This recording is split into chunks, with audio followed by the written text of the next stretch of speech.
Hello everyone, welcome to study IQ. Study IQ के इस video में हम बात करेंगे भारत का पहला मॉस गार्डन। ये उत्तराखंड के नैनीताल डिस्ट्रिक्ट में खुला है। तो हम बात करेंगे मॉस होते क्या हैं और मॉस गार्डन क्यों बनाया गया है। ये भारत का पहला मॉस गार्डन है, ये इतना इंपॉर्टेंट क्यों है। तो चलिए वीडियो को स्टार्ट करते हैं। वीडियो में हमेशा एक क्वेश्चन के साथ स्टार्ट करता हूँ। तो मेरा आज का क्वेश्चन ये है, अभी अभी भारत का पहला conservation reserve snow leopard conservation reserve यानी हिम तेंदुए को बचाने के लिए, हिम तेंदुए के संरक्षण के लिए एक रिजर्व बना है। ये उत्तराखंड में बना है और ये कौन से डिस्ट्रिक्ट में बना है ये आपको बताना है। पिथौरागढ़, नैनीताल, उत्तरकाशी या अल्मोड़ा, इनमें से कौन से डिस्ट्रिक्ट में भारत का पहला स्नो लेपर्ड कंजर्वेशन रिजर्व बना है, तुरंत मुझे कमेंट्स में लिख के बताइए। भारत का पहला मॉस गार्डन अभी अभी नैनीताल में बना है। इसको काफ़ी एक्सटेंसिवली मीडिया में कवर किया गया है, ये काफ़ी बड़ी उपलब्धि मानी जा रही है, तो इसको हम कवर करते हैं। लेकिन पहले मैं आपको बताता हूँ हम किस एरिया की बात कर रहे हैं। ये है आवर ग्रेट इंडिया और इसमें ये जो स्टेट है यहाँ पे ये है उत्तराखंड। आप देख सकते हैं हिमाचल के एकदम साउथ और थोड़े से ईस्ट में है ये। तो इसका बॉर्डर हिमाचल के साथ लगता है, यूपी के साथ लगता है और नेपाल और इधर तिब्बत के साथ लगता है। तो उत्तराखंड को अब हम जूम कर देते हैं। तो ये है उत्तराखंड। उत्तराखंड में अगर आप बिल्कुल साउथ में आ जाएं तो यहाँ उधम सिंह नगर और इसके ऊपर है ये नैनीताल। तो ये पूरा काफ़ी बड़ा डिस्ट्रिक्ट है नैनीताल। और नैनीताल का बॉर्डर लगता है पौड़ी गढ़वाल के साथ, अल्मोड़ा के साथ, चंपावत और उधम सिंह नगर के साथ। तो नैनीताल जो लेक्स के लिए फेमस है। तो नैनीताल एक काफ़ी पॉपुलर हिल स्टेशन है और उत्तराखंड का जो हाई कोर्ट है वो नैनीताल में है, यानी एक तरह से आप इसको उत्तराखंड की जुडिशियल कैपिटल बोल सकते हैं। वैसे उत्तराखंड की कैपिटल देहरादून है और एक अभी समर कैपिटल बनी थी गैरसैंण, और एक जुडिशियल कैपिटल जो है नैनीताल है क्योंकि उत्तराखंड का हाई कोर्ट नैनीताल में है और कुमाऊं डिवीजन का हेडक्वार्टर है नैनीताल। अब सबसे पहले ये समझिए मॉस होता क्या है। देखो मॉस जो है, जब हम प्लांट्स को क्लासिफाई करते हैं, पहले मैं आपको प्लांट्स की क्लासिफिकेशन बता दूं तो आप काफ़ी कॉन्फिडेंट फील करेंगे। प्लांट्स कई तरह के होते हैं। सबसे पहले होते हैं वेस्कुलर प्लांट। वेस्कुलर का मतलब सिंपल है, उनमें जाइलम, फ्लोएम वगैरह इस तरह के टिश्यूज होने चाहिए। जो जो जैसे हमारी बॉडी देखिए, हमारी बॉडी में एक जगह से दूसरी जगह न्यूट्रिएंट्स कौन लेके जाता है, हमारा ब्लड यानी कि रक्त। प्लांट्स में कौन लेके जाता है, प्लांट्स में खून तो होता नहीं। तो प्लांट्स में कुछ टिश्यूज होते हैं, स्पेशलाइज टिश्यू, जैसे जाइलम, फ्लोएम वगैरह। ये पानी और न्यूट्रिएंट्स और भोजन को एक जगह से दूसरी जगह लेकर जाते हैं प्लांट्स में। इनको बोलते हैं वेस्कुलर टिश्यू। तो जिन पौधों में वेस्कुलर टिश्यू होते हैं हम उन्हें बोलते हैं वेस्कुलर प्लांट। लेकिन ये वाले जो है ये नॉन वेस्कुलर होते हैं। ठीक है, यानी जो मॉसेज हैं ये एक तरह के ऐसे प्लांट हैं जिनमें ना तो सीड होगा ना तो बीज होगा, ना इनमें वेस्कुलर टिश्यू होंगे यानी ना जाइलम और फ्लोएम होंगे, और ना इनमें फ्लावर होंगे, फ्लावर भी नहीं होंगे। आप देख सकते हैं यहाँ पे, ये आपको ऐसा लग रहा होगा जैसे घास है, ये घास नहीं है, ये मॉस है। ठीक है, ये जो आप देख रहे हैं जगह जगह, कई बार पत्थरों के ऊपर आप देखेंगे, खासकर बारिश के मौसम में आप देखेंगे कि यहाँ पे मॉस हर जगह ग्रो कर जाते हैं, पत्थरों पे, जमीन पे। राइट, तो ये सारे मॉस हैं। इनफैक्ट जापान में तो मॉस गार्डन होते हैं बहुत सारे। तो जैसे कि जापान में, ये जापान का फोटो है और ये भी जापान का फोटो है। जापान में मॉस गार्डन होते हैं जहाँ पे काफ़ी टूरिस्ट जाते हैं। तो यहाँ पे भी देख सकते हैं आप जगह जगह ये मॉस उग गए हैं। राइट, और मॉस में जैसा कि काफ़ी क्लियरली विजिबल है, इनमें फ्लावर नहीं होते, फ्लावर भी नहीं होते, वेस्कुलर टिश्यू भी नहीं होते, और अगर वेस्कुलर टिश्यू नहीं है तो फिर इनकी हाइट भी ज़्यादा नहीं होगी। ठीक है, क्योंकि इसलिए आप देख सकते हैं ये घास के साइज़ के हैं ऑलमोस्ट यहाँ पे जहाँ भी ये ग्रो कर रहे हैं। और मॉस काफ़ी इंपॉर्टेंट होते हैं। तो मॉस की इंपॉर्टेंस क्या है, देखो सबसे पहला तो मॉस का फायदा ये होता है कि जो मॉस होते हैं ये सॉइल इरोजन को रोकते हैं, ये मिट्टी को बांध के रखते हैं, यानी मृदा अपरदन यानी सॉइल इरोजन को रोकते हैं क्योंकि मिट्टी को बांध के रखते हैं।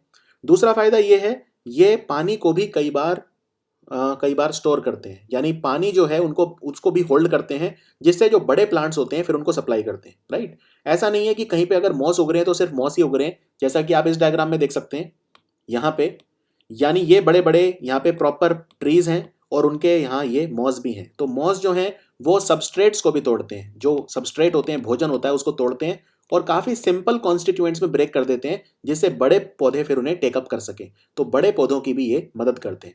तो मॉस इकोलॉजिकली काफ़ी इंपॉर्टेंट होते हैं। अब पहला जो मॉस गार्डन बना है भारत में, ये 10 हेक्टेयर जमीन पे बना है और ये state compensatory afforestation fund management and planning authority के तहत बना है। कैंपा, कैंपा क्या होता है, एक ऐसी अथॉरिटी है जो कंपनसेटरी एफॉरेस्टेशन की बात करती है। कंपनसेटरी एफॉरेस्टेशन क्या होता है, क्या ये वर्ड आपने पहले सुना है? Compensatory afforestation. अफॉरेस्टेशन मतलब होता है पेड़ लगाना, वृक्षारोपण करना, नए नए जंगल बसाना। कंपनसेटरी मतलब होता है किसी चीज को कंपनसेट करने के लिए। फॉर एग्जाम्पल, अगर मान लो आपको कोई इंडस्ट्री लगानी है कहीं पे, तो आपको वहां से अगर 200 पेड़ गिराने पड़े उस जमीन पर जो लगे हुए हैं, इंडस्ट्री लगानी भी जरूरी है। आप क्या करो, 200 पेड़ आपने वहां से निकाल दिए, राइट, लेकिन ये 200 फिर आप कहीं और जाके लगा दो। इसको बोलते हैं कंपनसेटरी एफॉरेस्टेशन। जब कहीं पे वृक्ष कटाव को कंपनसेट करने के लिए कहीं पे वृक्षारोपण किया जाता है तो उसे कंपनसेटरी एफॉरेस्टेशन बोलते हैं। तो ये मॉस गार्डन जो बना है, ये कैंपा जो अथॉरिटी है उसके लिए, उसी ने बनाया है, यानी उत्तराखंड के फॉरेस्ट डिपार्टमेंट ने बनाया है। इस मॉस गार्डन का इनॉग्रेशन किया था राजेंद्र सिंह ने, और राजेंद्र सिंह जो है, इन्हें भारत का वाटरमैन बोलते हैं। राजस्थान और जो सूखे इलाके हैं दूसरे, उनमें बहुत सारे जोड़, प्राकृतिक जोड़, बावड़ियां वगैरह, उनको पुनर्जीवित करा है राजेंद्र सिंह ने। सो मॉसेस जो हैं ये नॉन वेस्कुलर होते हैं, मतलब इनमें जाइलम फ्लोएम वगैरह ये सब नहीं होते, राइट। ये रिप्रोड्यूस करते हैं यूजिंग स्पोर्स, क्योंकि इनमें सीड नहीं होता, राइट। तो ये स्पोर्स जो होते हैं उनसे रिप्रोड्यूस करते हैं, और ये काफी प्रिमिटिव तरह के प्लांट्स माने जाते हैं। मॉसेस ऐसी जगह पे उगते हैं जहाँ पे पानी की कमी नहीं है, जहाँ पे काफ़ी ह्यूमिडिटी होती है, काफ़ी डैम्पनेस होती है, हवा में नमी बहुत ज़्यादा होती है, और इन्हें बहुत ज़्यादा सनलाइट नहीं चाहिए, और ये आउटसाइड एनवायरनमेंट को लेकर काफ़ी सेंसिटिव होते हैं। सेंसिटिव मतलब ये है काफ़ी संवेदनशील होते हैं। अगर कहीं पे पॉल्यूशन वगैरह है तो वहाँ पे फिर मॉस ग्रो नहीं करेंगे। इसीलिए हम इन्हें एनवायरमेंटल डिग्रेडेशन का बायो इंडिकेटर भी बोलते हैं।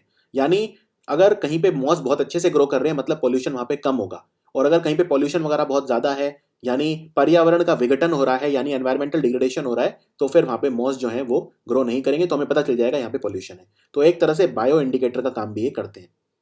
जो वेस्टर्न हिमालयाज हैं वो काफ़ी रिच हैं, मॉसेस बहुत ज़्यादा होते हैं, कुमाऊं में बहुत ज़्यादा होते हैं। कुमाऊं रीजन जो है उत्तराखंड में, वहाँ पे बहुत लग्जरीली ग्रो करते हैं मॉसेस। तो ये जो गार्डन बना है मॉसेस का, इसका पर्पज़ क्या है? सबसे पहला, मॉसेस के बारे में जनता को एजुकेट करो कि मॉसेस की जो इंपॉर्टेंस है एनवायरनमेंट में वो क्या है। जैसे इस वीडियो के थ्रू मैं आपको एजुकेट कर रहा हूँ, मॉसेस के बारे में बता रहा हूँ, वैसे ही अगर आप मॉस गार्डन को विजिट करेंगे तो वहाँ पे भी यही सब चीज़ें हैं जो मैं आपको इस वीडियो में बता रहा हूँ। तो वहाँ पे बहुत सारे तरह के मॉस रखे हुए हैं, बहुत तरह की कंजर्वेशन की जाएगी। कई जो बहुत इंपॉर्टेंट मॉसेस हैं उनकी कंजर्वेशन की जाएगी, और टूरिज्म भी इससे बढ़ेगा। इस गार्डन में 30 अलग अलग तरह के मॉस और दूसरे जो ब्रायोफाइट्स हैं वो रखे हुए हैं, राइट। जिनमें जैसे मैं आपको एग्जांपल देता हूँ, ब्रैकिथीसियम बुकानी या और हायोफिलिया इनवोल्यूटा, ये दो मॉस हैं, और ये IUCN की रेड लिस्ट में है, मतलब काफ़ी खतरे में है। IUCN आप जानते हैं, international union for conservation of nature, एक ऑर्गेनाइजेशन है जो एनिमल्स को रेड डेटा लिस्ट, जो रेड लिस्ट में रखता है। यानी कि वो जो खतरे में है उन्हें अलग अलग तरह से कैटेगराइज करता है, जैसे critically endangered, endangered, vulnerable, etcetera. तो दो वाले जो हैं international union of conservation of nature की रेड डेटा बुक में भी हैं, रेड लिस्ट में भी हैं दो मॉसेस। तो इन सब का भी कंजर्वेशन यहाँ पे किया जाएगा। यहाँ पे एक मॉस ट्रेल भी बनाई गई है, लगभग 1.2 किलोमीटर की, 1.2 किलोमीटर की काफ़ी लंबी ट्रेल है, जहाँ पे अलग अलग तरह के मॉस रखे हुए हैं और उनके बारे में साइंटिफिक इन्फॉर्मेशन भी बताई गई है। यहाँ पे एक गार्डन भी है जिसमें ये डायनासोर का मॉडल भी बनाया हुआ है। मतलब बेसिकली एक सिंबॉलिक है, ये दिखाने के लिए कि यहाँ पे बहुत पुराने यानी जुरासिक एरा टाइम के भी मॉस रखे हैं। यहाँ पे ऑर्नामेंट्स भी रखे हैं जो लाइव मॉस है, जो जापान में काफ़ी पॉपुलर है। यानी कुछ मॉस इतने खूबसूरत होते हैं कि उनकी ऑर्नामेंटल वैल्यू होती है। फिर यहाँ पे मॉसेस जो हैं, जो बर्ड्स हैं वो भी मॉस का इस्तेमाल करते हैं। कई बार जो बर्ड्स हैं वो मॉसेस को अपने घोंसलों वगैरह में लगाते हैं, जिससे घोंसले को, जो बर्ड का नेस्ट होता है, उसे गर्म रखने के लिए, और इनमें एंटीबैक्टीरियल प्रॉपर्टीज भी होती हैं।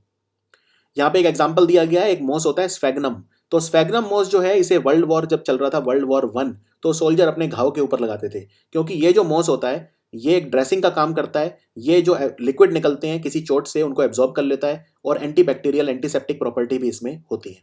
एकदम कॉटन जैसा होता है ये, राइट।